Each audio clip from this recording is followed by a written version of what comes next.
Okay, great. Today, I don't have to worry about breakout rooms since I'm still a newbie to all of the wonderful aspects of Zoom.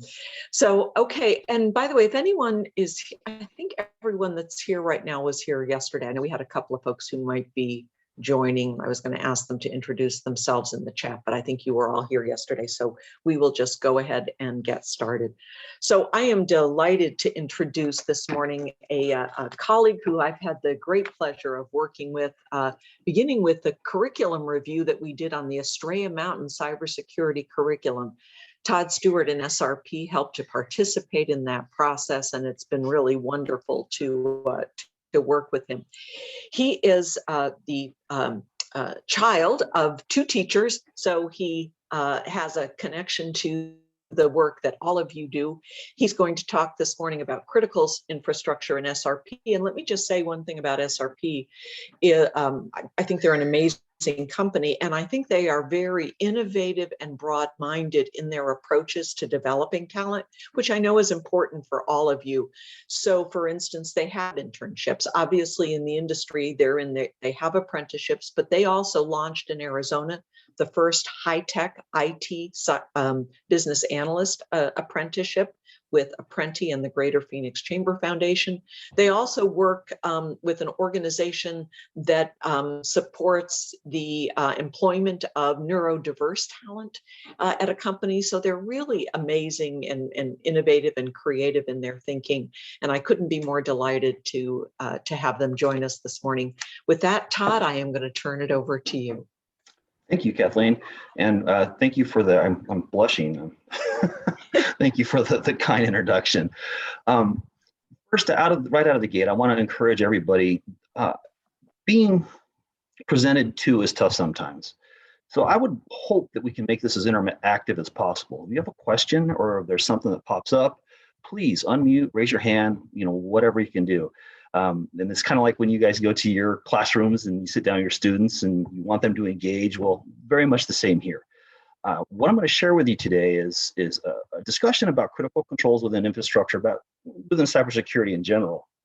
I'm going to talk about roles as well, roles in cybersecurity, and to what Kathleen had mentioned. I also want to share with you some of the things that we do with our interns, because the whole goal of all of this is to get people ready to be successful.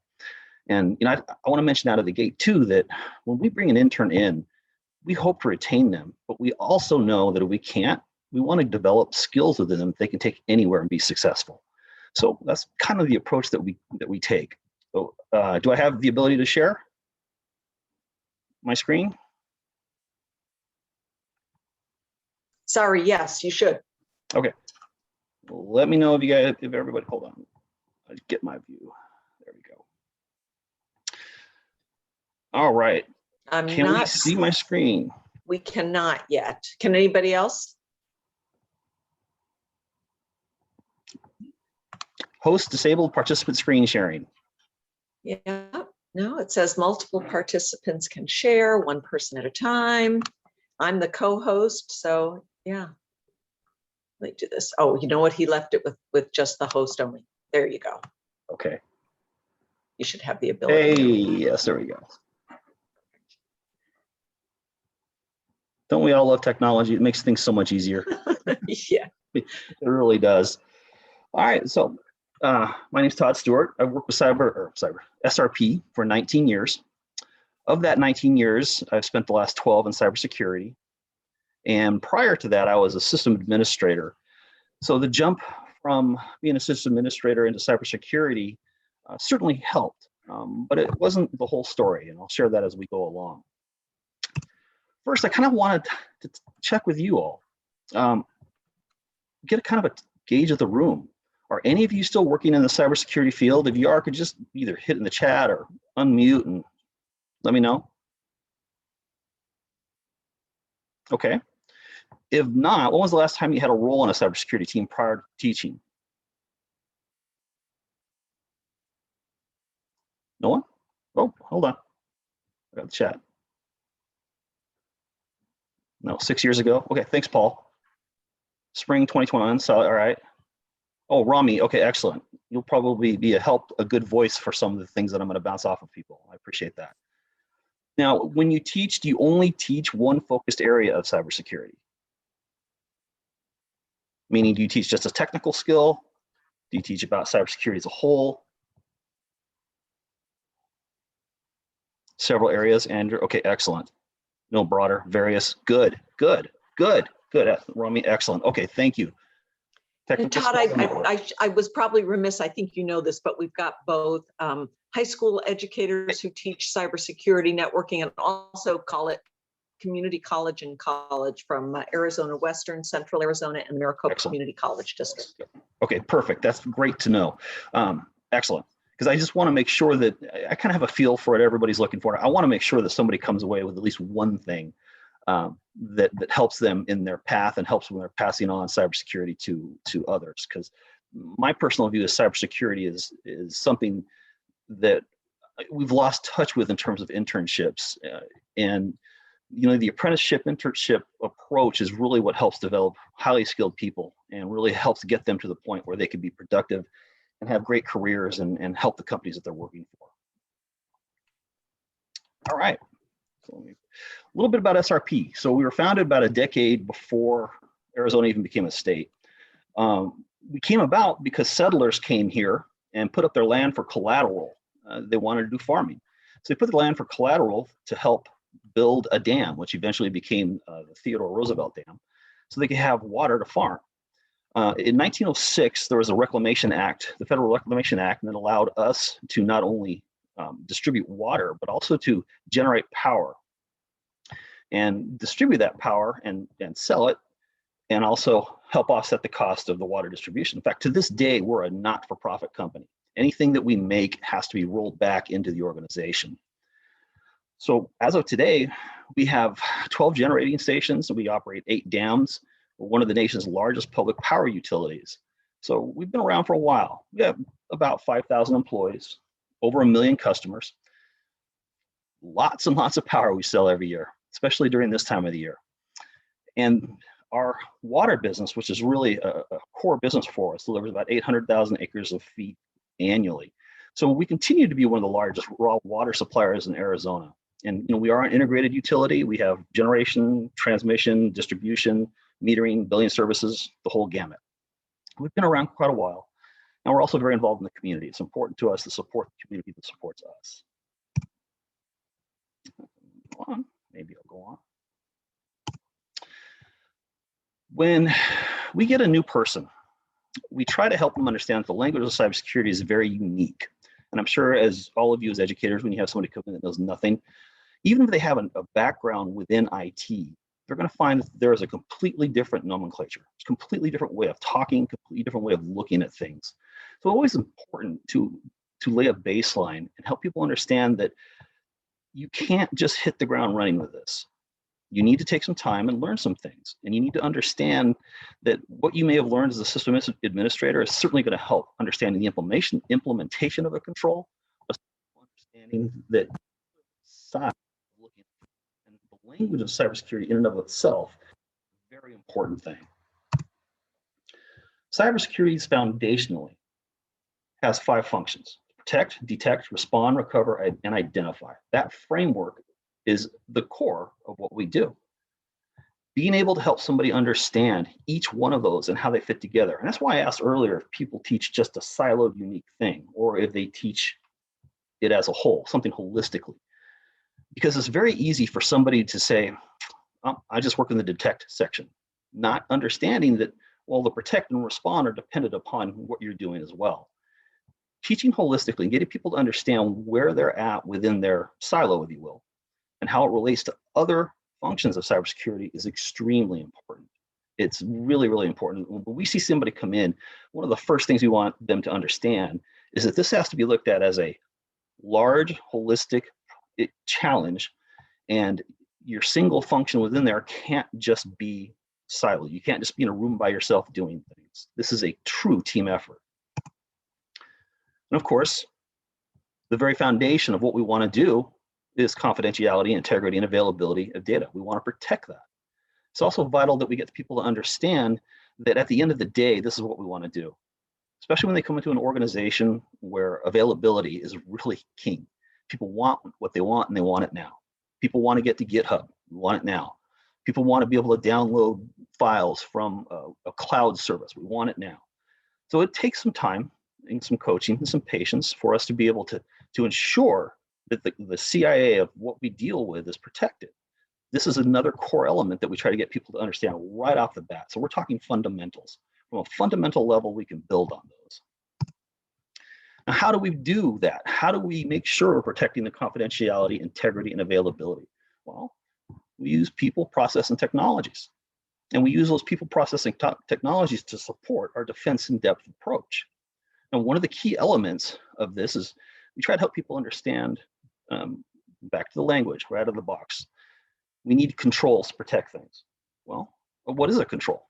Control can be a person, it can be a process, it could be a technology. It's usually a combination of the three to protect something. So when we help people understand this, we also help them understand that there's a huge element beyond just technical, and we'll keep this in mind for later, is that as you look at this defense in-depth layer, there's a human involved in every aspect of this. From policies and education, well, human wrote it. From deciding the physical boundaries and setting them up, humans do that.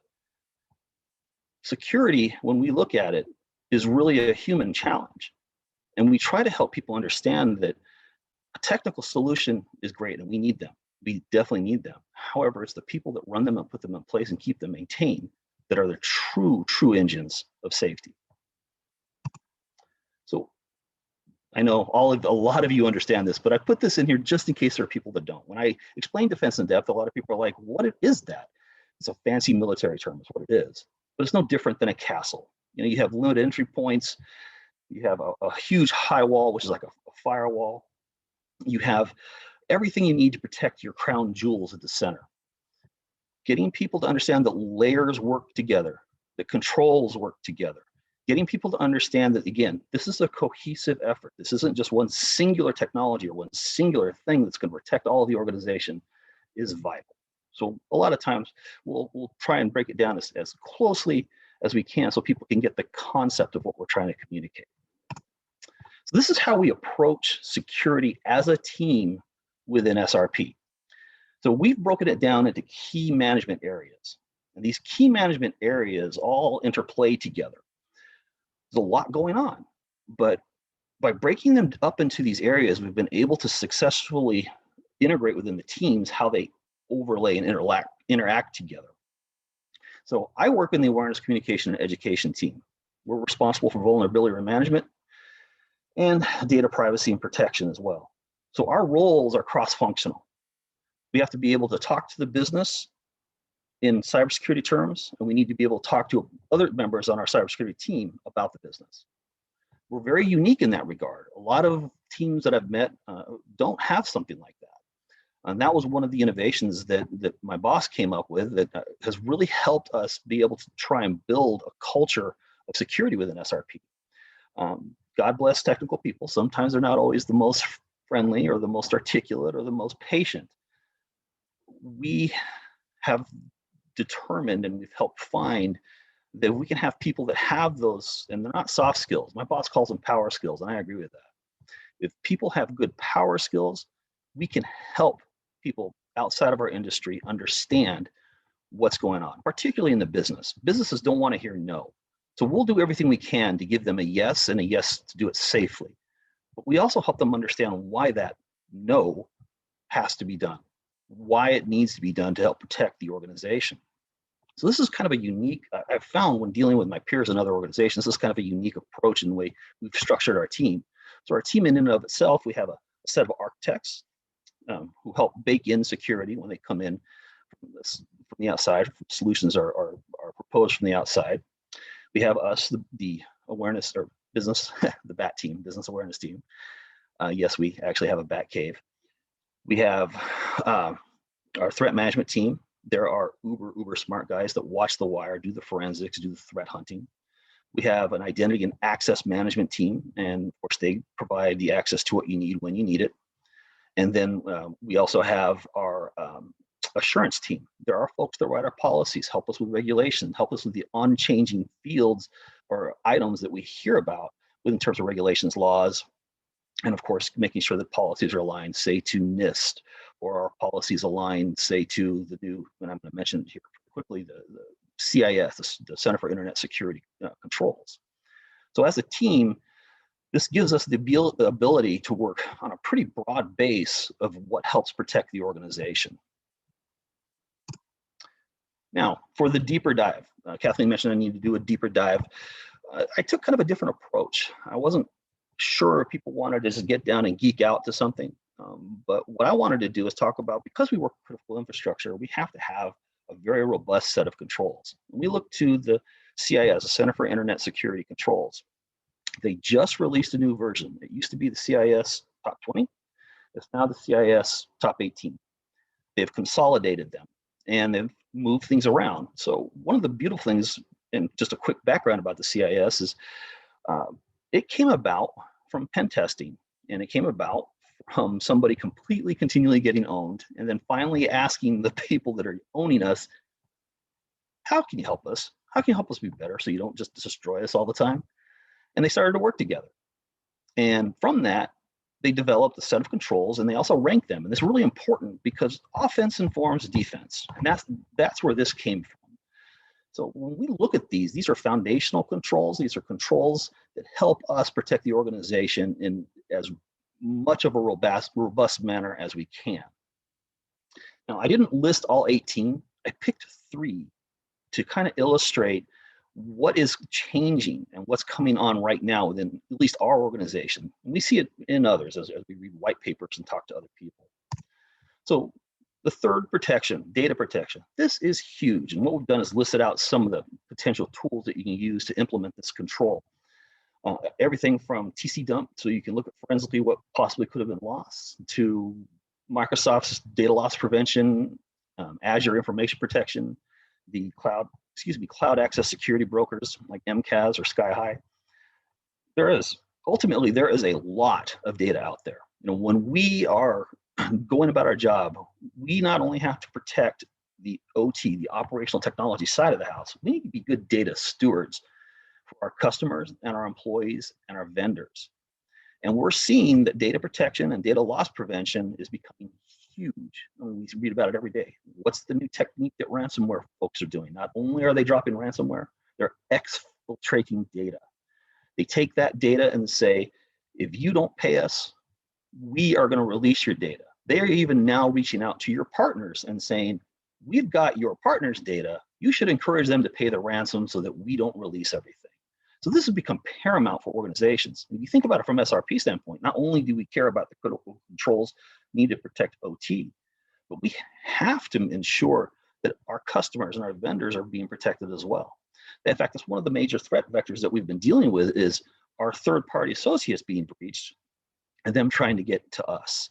So this is an ongoing challenge, and it's really important because we have a lot of regulatory and legal responsibilities. We have NERC-CIP, which is our bulk electric system. We're self-insured, so we have to follow HIPAA. We have Arizona's data breach law. The Federal Trade Commission is becoming more and more of a, I want to say challenge, more and more of a player within trying to help ensure that organizations are protecting their data.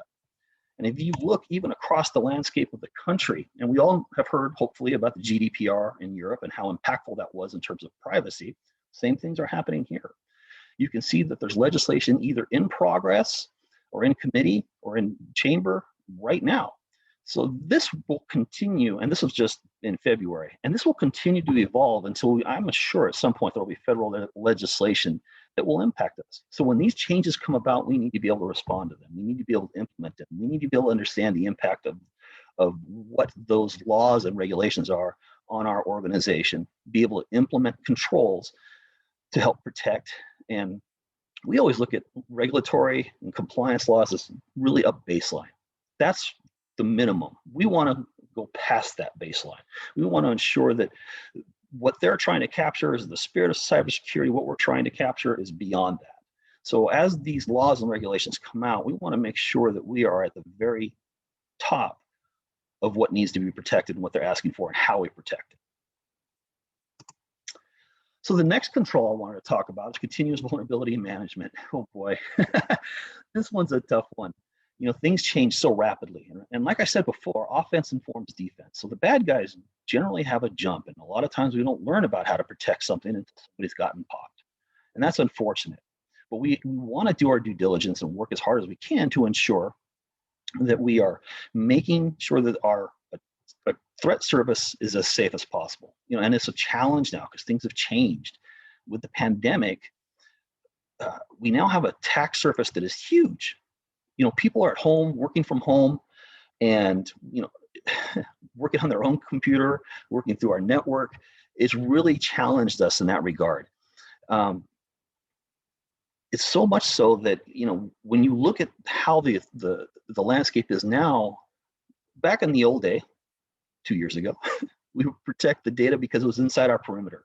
People at work, and yes, we know there's always challenges and things of that nature, but what's made it more challenging now is that people are outside of the perimeter, or rather the perimeter has been extended to where people work at home. So really now people's passwords that's the firewall now. And a single breach of that can create a lot of issues for people. So when we're looking at continuous vulnerability management, there's also back that human element of trying to get people to understand what that means. So we have a lot of people within the business that own specific applications or softwares that do specific functions.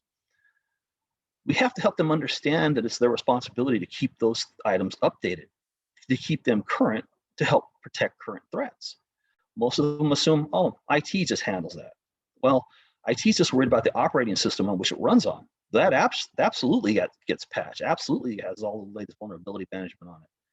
But there's 2 layers to that. And we try to help them understand that when you own a system, you own a software, there's a responsibility for you to be able to make sure that that is also protected, as well as the underlying system that it runs on. So again, back to the human element, we have to take time to help people understand that. And this is huge. So bad. We know about the Outlook breach that China used, or Russia used, somebody used to get into Exchange. And there's thousands of Exchange servers still vulnerable. And it's so bad to the point that the FBI has been logging in, and fixing that vulnerability for those companies. That's a real slippery slope. We would hope that companies would have the due diligence to do that themselves, but we're hoping that people don't get to a point with big vulnerability issues where they say, you know what, the government's going to take care of it. Why would I need to worry about that? But we have a long way to go in that regard to ensure that people are taking an active role in making sure that they are patching their systems and keeping them up to date. Security awareness and training. Well, as I mentioned before, we're real big on the human element. We're a human-centric program. We want to do everything we can to make our people as safe as possible. One of the messages that we try to give when we're helping people with awareness and training is the skills that they're developing at work, keep them safe at home. It's no different than when I came to SRP, I had to learn how to drive. There was a class called Smith Driving. That driving class fundamentally changed how I drive. I drive using Smith principles to this day. They make me safe. They keep me out of harm's way. And it's the same with security awareness. And I very often personally use analogies with driving because a lot of folks haven't had the opportunity to truly learn. They haven't had that parking lot moment where I'm sure when you were young, your dad or your mom took you to the parking lot and said, okay, here's the keys, put your foot on the brake, start your car, gently press the accelerator, and off you go. They probably didn't flip you the keys and say, could you go grab me some milk at Circle K? People haven't had that with technology. We take a kid and hand them a phone and say, okay, create a password. We don't tell them why they need a password. We don't tell them how to create a safe password. We don't have those parking lot moments in technology. We're starting to, and we're working on it. But it's really important that we take the human element as a very serious element part of security. Technology in and of itself is never going to solve the problem because, well, I'm sure you guys have seen this before, but we have Dave. We have firewalls, antivirus software, but ultimately we've got Dave in the corner who clicks that one link and off we go to ransomwareville. So keep it in mind. And when you're teaching, you're teaching your students, help them understand that they're part of that defense in depth. And they're going to be dealing with people like Dave, or even some of their peers, that may need to have a moment to understand the consequences of their actions as they're doing things. If they don't patch a system, what are the consequences? And I don't mean to use FUD, fear, uncertainty, and doubt, or scare them or threaten them, but help them. There's a huge gap between people now with what they do and the consequences of their actions. And if we can close that gap just a little bit, we can help all of our cybersecurity quite a bit. So let's talk about roles. Roles in cybersecurity are very diverse. As you saw within our team structure, we have a whole bunch of skill sets, a whole bunch of different people. But I wanted to emphasize that the roles within cybersecurity aren't just technical. We need people that can write policies. We need people that can do awareness and presentation. We need people that can do organizational change management, organizational culture change. We need people that can, of course, we need the people that can code and redo static data analysis or look at code and find errors and bugs and gaps. But we also need the person that can go back to that developer and say, this is why it's going to impact the business this way. So a lot of people get turned off by cybersecurity thinking that it's this uber technical thing, but it's really not. We can teach somebody the skills. We need people that are curious, that are passionate, that want to know and want to make a difference. We can take those people and we can train them, we can make them better. So if you have a student or students that maybe are in a technical class and not doing so hot, but they're really into cybersecurity, there's other places where they can be just as successful than being able to be the great pen tester. Because a lot of people watch something and go, oh man, I want to be a pen tester. I want to break into things. It's so cool. Well, you know what? A great pen tester is one that can come back and communicate clearly, here are the remediation steps that you need to take to ensure that this doesn't happen again. So now I'm going to talk about what a career path for an intern at SRP is like. So generally they come in 0 to 3 years. If they get hired on, they become an associate. And then after a couple of years of contributions, they have the opportunity to become a junior and then a senior. To be a principal, it takes some time. You need to be able to demonstrate some skills. You need to have be published. And then you can move into leadership. I've found a lot of people that have reached the principal level at SRP that have spent the years building the skills and mentoring people and doing other things don't go to leadership. You know why? They like helping people. They like making good cybersecurity people, and they like helping the business. And there is nothing wrong with that. A lot of people think that you have to go from intern to CISO, and you don't. You need to find a place where you fit, where you're productive, where you're happy, and where you're helping the organization that you're with. And so when I talk to people, younger people about cybersecurity, I always want to help them know that there's a path set there for you. And all you have to do is just take that first step. When you come to SRP, especially, you're going to have a lot of support and a lot of help around you. We always encourage trainees and interns to prepare. We ask them to look at information. We ask them to learn as much as they can about, yes, technical things, but also to develop those power skills. You have to, I just read an article last night about skills for a senior engineer. Not one of them was technical. It was, how do you get buy-in for your project? How do you mentor somebody? How do you talk to management? How do you talk to a person that's running the project that doesn't really understand your technology? How do you talk to a person that thinks they understand all the technology but really doesn't? Those are all power skills. Back to the human element. So human-centric is a vital, vital concept that we try to help share and build in from the get-go. We really want people to understand that they're part of a large onion of defense and depth, and that there's a human element that makes that onion cohesive. We point them to educations. Definitely they can seek a college education. And this job is always interesting because you have a lot of people out in the industry that don't have degrees but are extremely highly skilled, and that's fine. It should be. If somebody can demonstrate a skill and it works, they're just as valid as somebody that sat in a college for 4 years. We point them to foundational certificates, different educational opportunities. We're big on SANS. SANS is really a great training organization. I've taken many SANS classes, and there's not one I've never come away from that I have not learned something or actually learned a lot.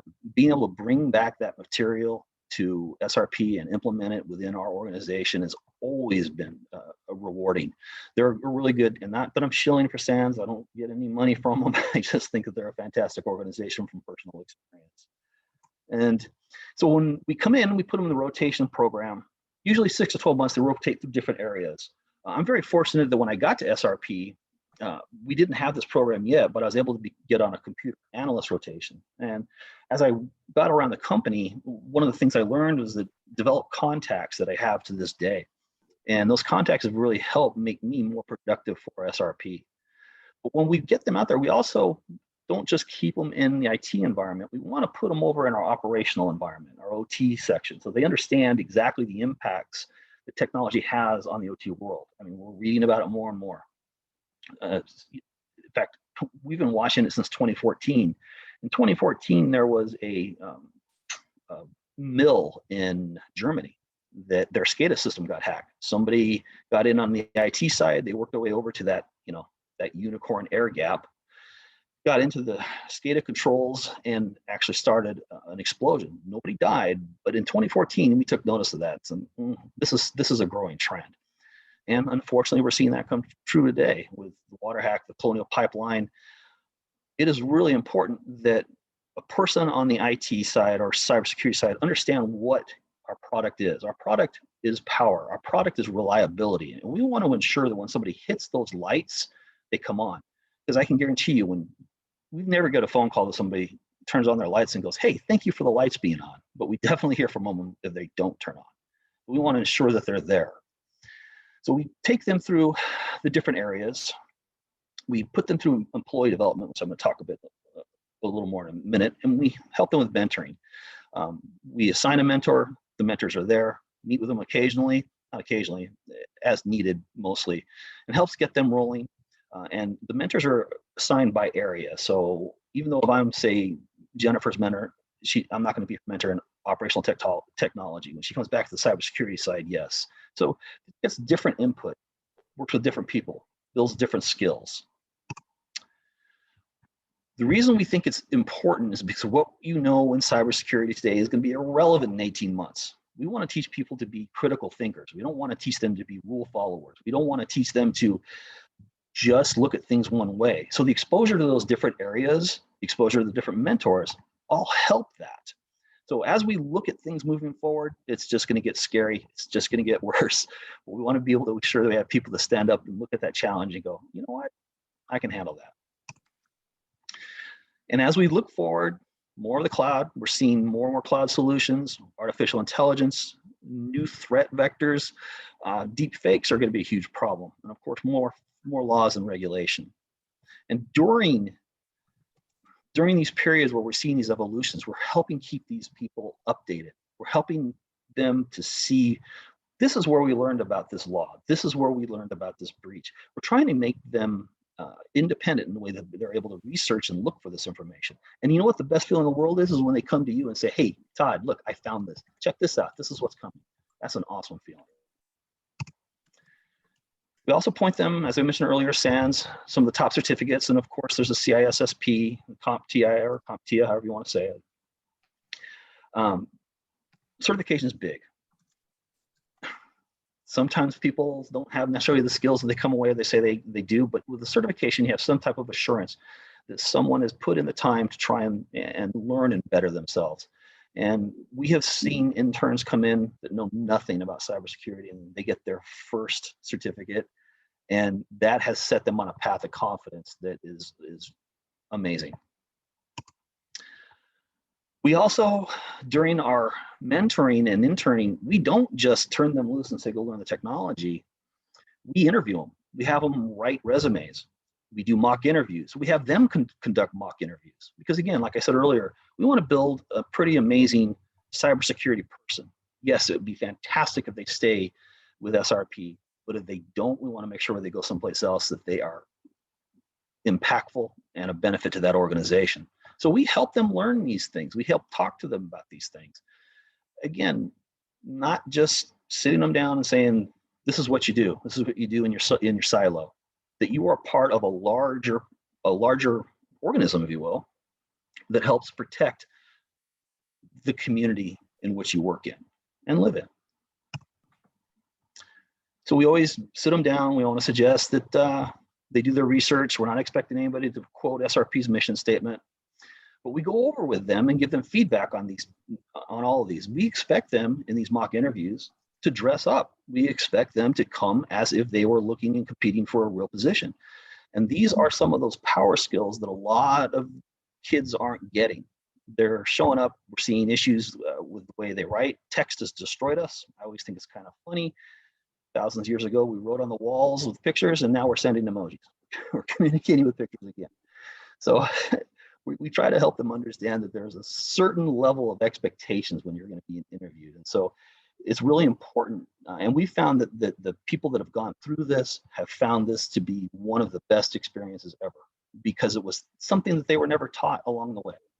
But if you can set the stage as an educator, if you can help them understand, again, that they're part of a larger vision, and there's going to be a larger expectation to not just their technical skills, it'll make them more open to being able to do well with these things. So we always finish with cybersecurity is not one product or one technology or one person. What you do matters. So again, human-centric, part of a larger vision, part of a larger goal. Part of that defense in depth as a human, being responsible for something and understanding where it fits and what you can do to help not only make your business safer, but make your teammates better along the way. And with that, I think I have a video, but I'm not so sure you're going to be able to get. No, I do not. I thought I did. The video would have. You know what? We can, when you send us the presentation, maybe you can embed the link in the presentation, Todd, and when we post it for the participants, yeah, might absolutely. that work? Yeah, absolutely. And what the video is actually 3 of our interns that have gone through the program. We have hired them. They stayed with us, and they talk about their experiences and how much it helped, and also about their excitement of working in cybersecurity alone. You know, it's an interesting, ever-changing and ever-challenging field. It's a mile wide and a mile deep, and I don't know if we're ever going to have a curve in which we all know everything about cybersecurity. Yeah. Todd, before we get into more Q&A, and I know Janet has one, I was wondering, and poor Kevin seems to be having trouble with his connection here. I'm going to let him in again. Do you have just until 9, or do you have till 9:30 with us? Oh, I have until whenever you need me. Okay, perfect. I know we gave people a 60 to 90 minute. I wanted to be respectful if you only had until the top of the hour. I would rather do this. Yeah, on that. How if you'll stop, if you'll take your presentation down, Sure. then we'll be able to see everybody up in gallery view, and please feel free to come off mute. But since you have a little bit of time, I want to ask you a question, continuing on the internship piece for just a minute. Here we go.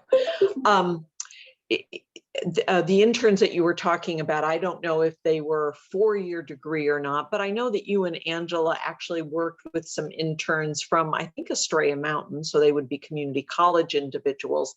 And I think I'm right in that a number of people on the team did not come straight out of school, that some worked their way from very different beginnings, admin, I think, in the field, et cetera, into the role. So I think it's important that you know, to be able to share with students that the pathway is not always straight. It doesn't always start with the first big job you think you want. So maybe you could share just a little bit either about your own path or others in terms of how SRP brings individuals in, not necessarily in direct cybersecurity roles, but with not only 4-year degrees, but less than a 4-year degree. Could you talk about that for just a few minutes? Absolutely, absolutely. One of the interns is now a associate cybersecurity analyst with us. His name is Brandon McWilliams. He started with 0. He had started school. He was recommended to us. He interviewed amazing. We brought him on and kept him as an intern. In fact, he was so open and so eager to learn and work so hard that we went and got an exemption to hire him before he finished his degree. He did finish his four-year degree, and he's been with us since. And he had zero experience prior to this. In fact, prior to this, he worked sound for concerts. He was basically a roadie. He was the guy who would set up amps and things for, and he's turned into an amazing cybersecurity analyst. He helped develop our phishing program. He's working on our data loss prevention right now.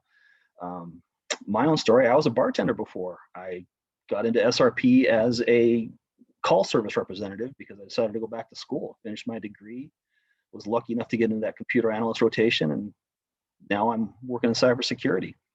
We have another cybersecurity, and he's still with us right now, and he's from the Estrella Mountain, and he's almost done with his four-year path now. His name's Nick Vigliotti, and he was a cook before he started. He is amazing. And he has all of those power skills that we've been looking for, and he is curious, he is adventurous. We couldn't ask for anything more. So again, we can teach the right people the right skills, and we're willing to spend the time and money to do that. Yeah.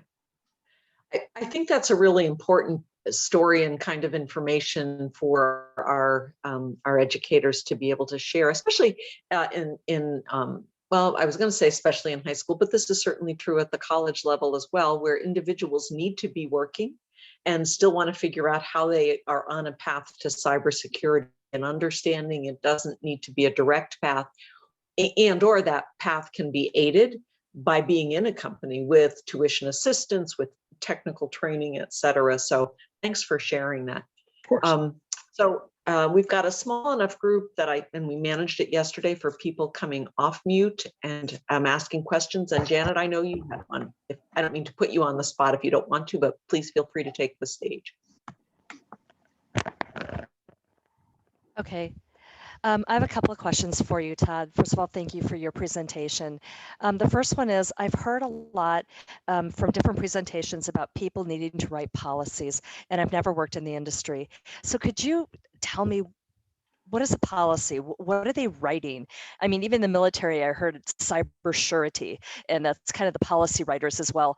What do they do? It sounds like they sit in a room and they just like write out like rules. I don't know what it means. That's a great question, and for every company, this is how it works at SRP. I don't make sure other people it's different. So policies are essentially the rules. This is what we want you to do, and policies are supported by standards and guidelines. But when I mentioned NIST earlier, and this is the National Institute of Standards and Technology, they actually put out the best practices, and it's all encompassing. It's huge. Well, these folks need to look at something like NIST, or they need to look at a regulation like NERC-CIP, and be able to put down on paper what SRP needs to do to follow this best practice or to follow this regulation, so that when people come into an area or they bring in a technology, they have an idea of what they can and cannot do. Those are the baselines. So once you've established those, we'll use standards and say, okay, you have to use encryption. And then we'll say, this will say use encryption for sending sensitive data in transit. We'll go to our policies and say, SRP requires encryption for data in transit. And then we'll go down to a standard, and the standard will say, we require that you use TLS, blah, blah, blah, blah, or whatever it may be. So they're really setting the framework in which they're expected to operate. And it's not an easy job, because you have cultural impacts, you have ever-changing standards, they change quickly. It's tough, but we find a lot of our successful ones have come from their former auditors. So they're used to looking at expected sets of rule books, if you will, and being able to break them down. Does that help any? Yeah, that helps tremendously. So it sounds like they might work with your legal team then as well. Does your legal team at SRP, do you have a separate cyber legal team that kind of handles all of those special laws and regulations? It varies. We usually consult with them for specific things. Like on the data loss prevention, we're finding we're more active with our legal team because there is a larger impact if our data was breached and out there and we're getting sued and things like that. We don't have a separate cyber legal team. We work with them directly. Thanks, Janet, and thanks, Todd. Other questions? I'm trying to see if anybody wants to come on mute here. Yeah, Don, come on. I was clicking the wrong microphone, sorry. Thank you. And again, Todd, I want to say excellent information that you shared. I really greatly appreciate it. Thank you. You were speaking, when you was first going through the questions about who taught or who teaches or worked in cybersecurity, what I would just, I did put a comment in the chat. I don't know if I had a chance to see that, but as educators at the high school level, we are kind of locked into what's called network security. We have to those state standards. And so we will, I can only speak, I'm sure I can speak right here that we try our best to incorporate and embed cybersecurity throughout there. But in the end, the students will be tested, for networking security concepts. That's what we get graded on. I think in the conversation we had yesterday, and I know Kathleen has been working very diligently with other legislative people and organizations to try to get an actual CTE track at the state level, which would be addressing all of the needs that companies like yourself would need to have a true, 2-year, 1-year, 4-year kind of cybersecurity pathway for students, in addition to a network background. Any input on that there? Sorry. Oh, no, totally understand. And I would even call what you're at a hindrance, if you will. You're giving them the essential skills, the basics of what they're going to need to be able to implement cybersecurity at some point. So I think that as you mentioned, that you're sharing that cybersecurity is an aspect of network administration now, that it is something that they're going to be responsible and working with in the future. It would be great to have those skills taught out the gate, but we understand that can't be right now. So the foundation that you're building is going to make them a very effective implementer of cybersecurity. And that's maybe something to help them understand that if you want to take your career further, you can just be a network administrator, but if you want to take your career a little further, you can learn cybersecurity as well, and things start to change a little bit. For us, like we are the governance of cybersecurity. The network administrators are the implementers of the controls that we ask them to be. Then we test those controls with pen testers and do remediation. If you can help them just maybe understand that there's more to the subnets and the firewalls and the ports and all that other wonderful stuff, that as this cybersecurity challenge continues to grow, they might be asked to do a little more than just set up a segment on a network. So would it be, as a teacher, would I be inappropriate in teaching my students or share with my students that coming out of high school, they'll be able to get a job as a cybersecurity intern, or technician, or should I say network technician? I would say cybersecurity technician or intern. Their network administration basics are going to open the door for them. Maybe that will help that a little bit. It's going to open the door to work not only just in IT, but in cybersecurity as well. Now, in most organizations, like in my organization, I sit outside of IT. And in really good organizations, it's the same for them, because you don't want that inner conflict of IT and cybersecurity doing the same thing. You need to have a governance. You need to have somebody that says, takes those rules Janet talked about and makes them into standards, and you go, these are the standards, and you give them to the network administrators to implement. That's really the ideal setup. We're fortunate we're set up that way. A lot of shops aren't set up that way. They have their cybersecurity and IT mixed. But if you help them understand, they can use that network administration baselines to become a technician in cybersecurity and or network administration, that they're going to have the ability to learn what cybersecurity does, as well as actually implement the controls they're being asked to implement. That's a great answer, Todd. And Don, I would say one other thing that I pulled from some of the comments that Todd made, and Todd, correct me or edit me about this, but I think the story that you told about the individual that I think you said was from Estrella Mountain, who'd had no experience, but someone had referred them. So this would be, and I think this was someone who had come from high school to the community college, so it wasn't someone with a lot of other experience. And I think what I heard was that this individual interviewed so well, showed the other power skills that without the technical, SRP said, okay, we're going to make an exception. We want this person. And I think that's an important message. And, we heard this a lot yesterday too, as much as the technical skills are important and they'll help you get a foot in the door. It also, we've heard people say, we know how to help train on that. So your ability, in spite of some of the constraints that you have without having the cybersecurity CTE yet, it really allows you, I think, to in the way that you're teaching, to think about all of those other power skills. And Todd, you had some great slides that I would hope are really helpful for these educators, not just at high school, but obviously our community college and our 4-year faculty who are with us as well. I'm looking for somebody else that wants to come off mute with some questions. I certainly have some, but yep, Paul. Yeah, thank you, Kathleen. Todd, that was absolutely wonderful. And your message is exactly what I tell my kids all the time. And unless I got it completely mixed up, it sounds to me like you were talking about basically building your IT base. And then with those skills underneath that base, those lead to a potential in cybersecurity. Yes, and sir. so that for me is a message that I tell my students all the time, that you can't just go from A to Z in life. You can't, you have to crawl before you can walk. And so I always stress to them that, yes, I understand that you're looking at, offensive security, you're looking at a lot of those things that we talk about in class and that we did competitions in and so forth, but you've got to be able to be a good networker. You've got to be able to be, good at software, hardware. You've got to be able to be good at a lot of different pots. You don't just become a cybersecurity expert, but you've got to start somewhere.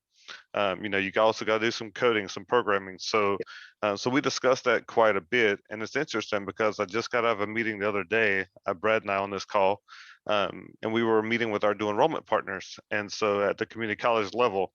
And to our surprise, one of the things that was mentioned was, hey, don't be surprised that your whole program is going to change because we're aligning this to A, B, and C. And so we're sitting on the call, and I'm sitting there, and it sounded to me like, well, all this base that I'm trying to create to get somebody to fundamentals would be wiped away because all of a sudden it would be all these new classes.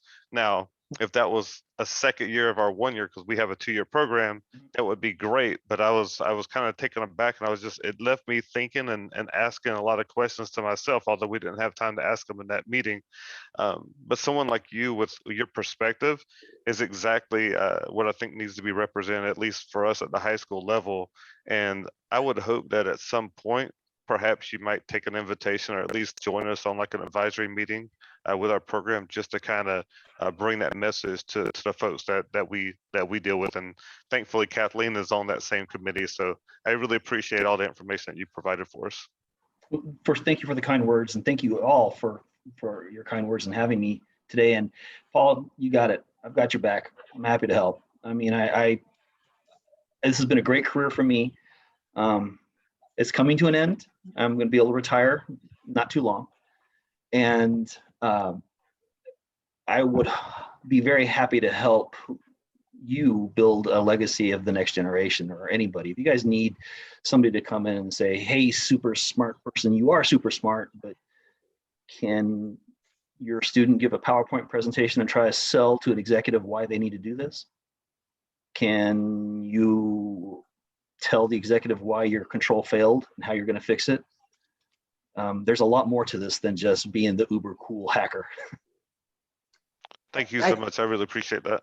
You're welcome. And I think those are really valuable kinds of questions, Todd, that as our educators, try to think about bringing some of this back to the class, and the questions that they ask them to think about, just like you said. Can you talk about why this problem exists? Can you talk about the solution you're suggesting and what the implications are?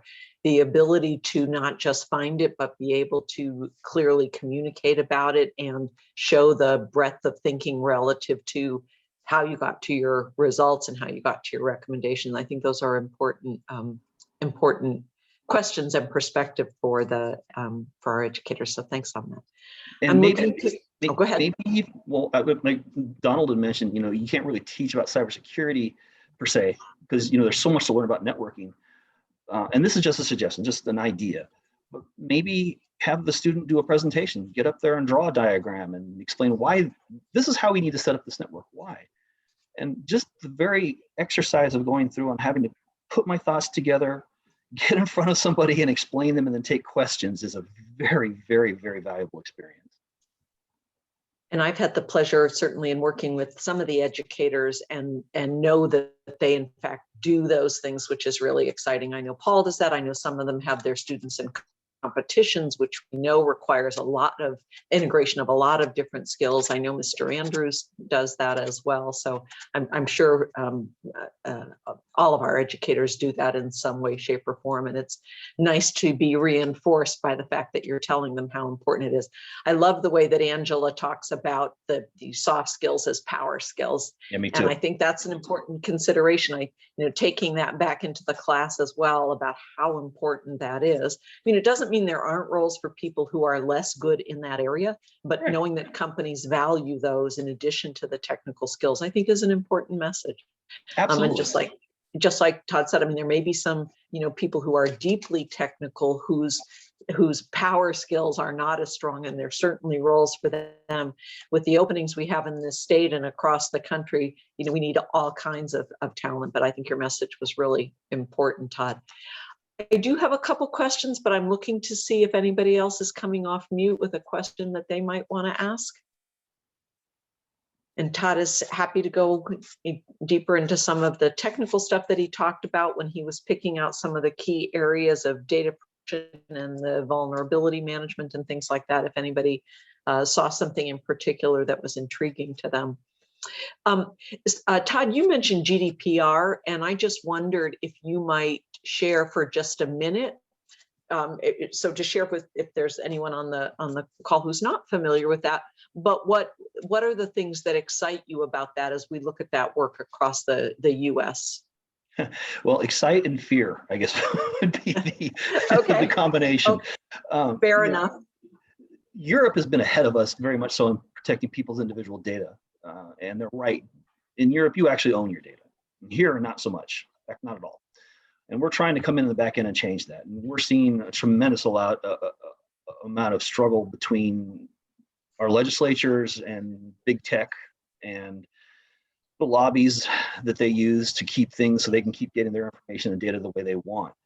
What excites me is the possibility that we at some point may be able to get reins or hold back of our own data, be able to say, yes, you can use, I allow you, Google, to do this. No, I don't allow you to do that.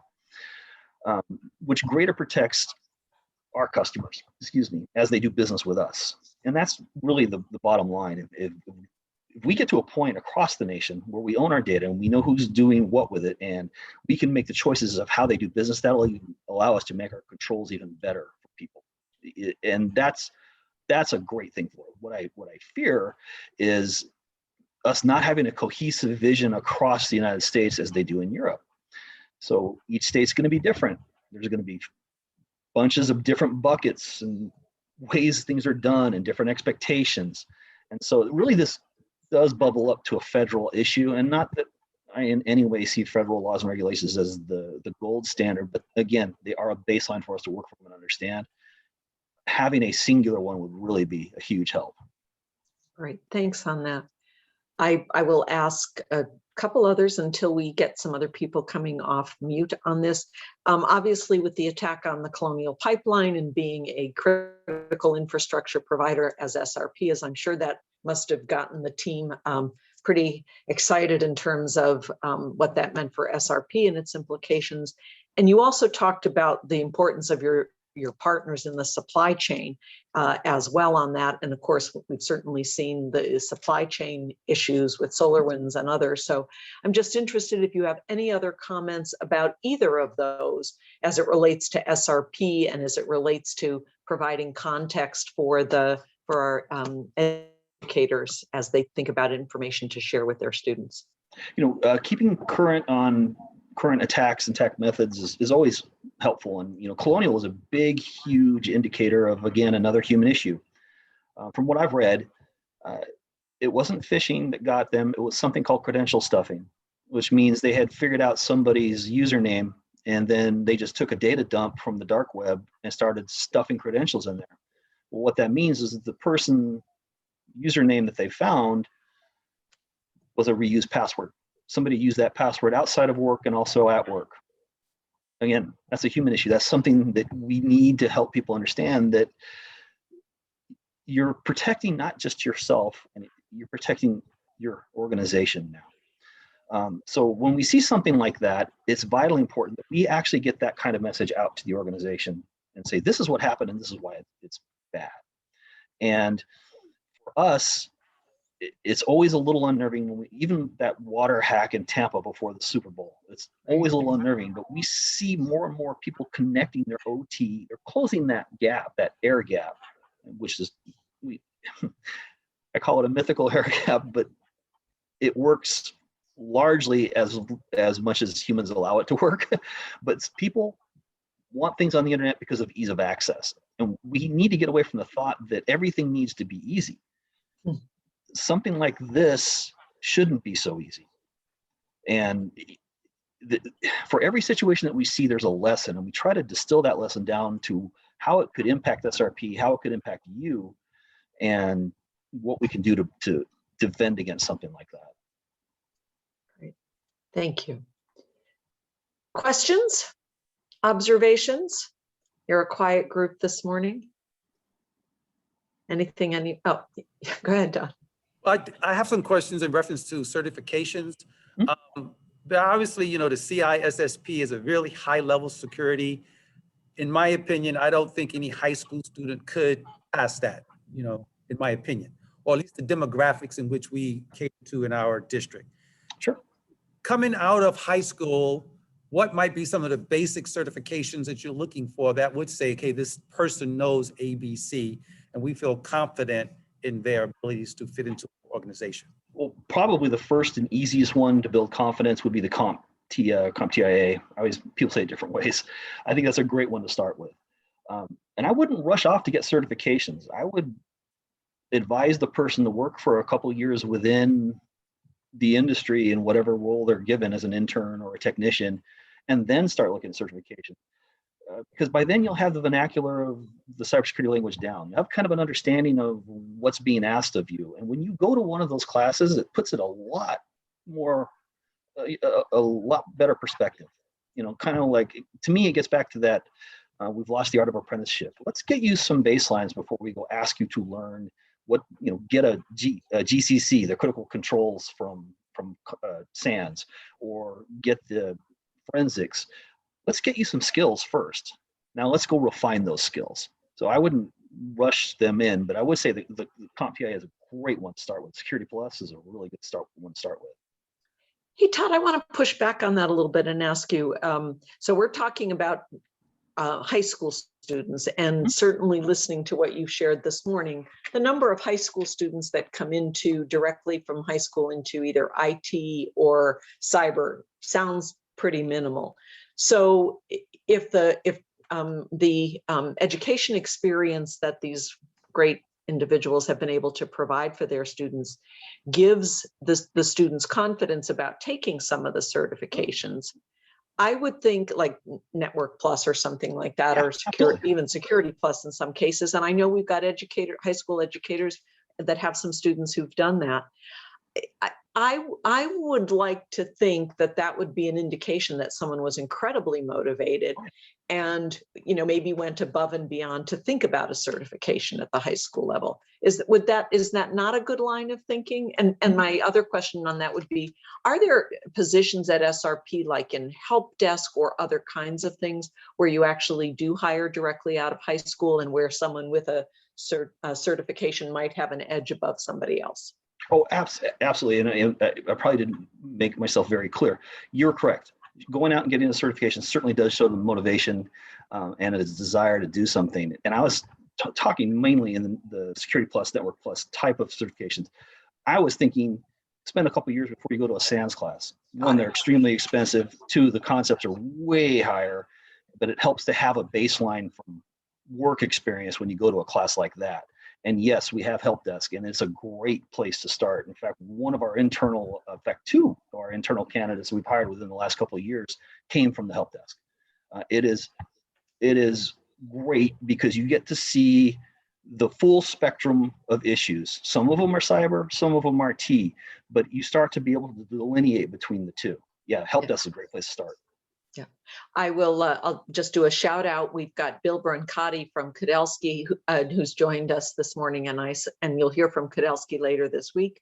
And I suspect that they'll talk a little bit about the apprenticeship program that they have, that they've been working with Mr. Andrews on, and the fact that their cybersecurity junior analysts apprentices started out learning Microsoft Office and how to communicate in a business world, and started out in the help desk. So helping individuals understand the path to a cybersecurity analyst or a more experienced position usually doesn't come right out of high school, and understanding the pathways to that. And again, with companies like SRP that provide tuition assistance and great internal training, et cetera, and access to others is I think, an important part of pathways, that sharing what SRP and other companies do in that area is really important. So thanks for that.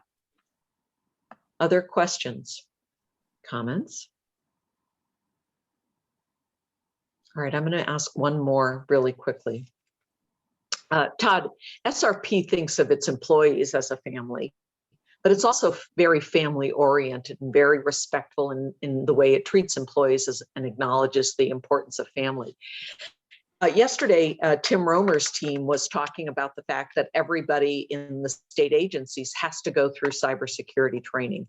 And I was wondering two things about SRP, whether or not all employees, no matter what discipline they're in, have to go through some type of cybersecurity training, so they're not like, was it Dan in the corner in that boxing ring? And whether or not, because you made the comment about if you're secure at work, you can use those principles to be secure at home, or not you've actually thought about providing training for employees as parents, so that they could think about how they share the good, safe practices with their own kids. So yes, every employee must go through a required cybersecurity training at SRP. And if you have a specific role that it maybe entails more responsibility, such as a system administrator, or you work in finance or accounts payable or accounts receivable, or someplace where there may be sensitive data or information, you are required to take an additional training related to, the chat just made me laugh, related to your role. So yes, every year, everybody has to do it. We design it and build it every year. And as far as keeping people safe at home and kids, we do a lot of roadshows and presentations for, we go into staff meetings, we go into, people invite us, maybe they have a goal to, we're very safety oriented. So security and safety kind of play together. Somebody has a safety goal, they'll invite us to talk, and we have a lot of presentations related about home. We have one called the 5 Habits of Highly Secure People. So people that can take those and apply them. We don't talk about work at all. We'll make a comparison about work, but we show them how to apply those things at home. We have presentations based around safe internet practices for children. Pretty much anything you can imagine. We've put together a nice little library to help people further their safety and security at home. Great. Well, I'm delighted to hear that. I'm not surprised to hear that, because you're such a great company.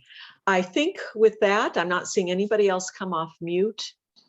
I want to thank you so much for your time with us this morning, Todd. It was a great presentation. I can't wait for us to get it. Some of those slides are amazing, and I know I'm going to be using them, as well as listening to the recording and some of the comments the information that you shared with us this morning. So thank you very much for that. Educators, we've got a break now, and you can use it as a break or a working break. You are off until 10:30, and we'll expect to see you back, where we are going to meet and have a conversation with PayPal.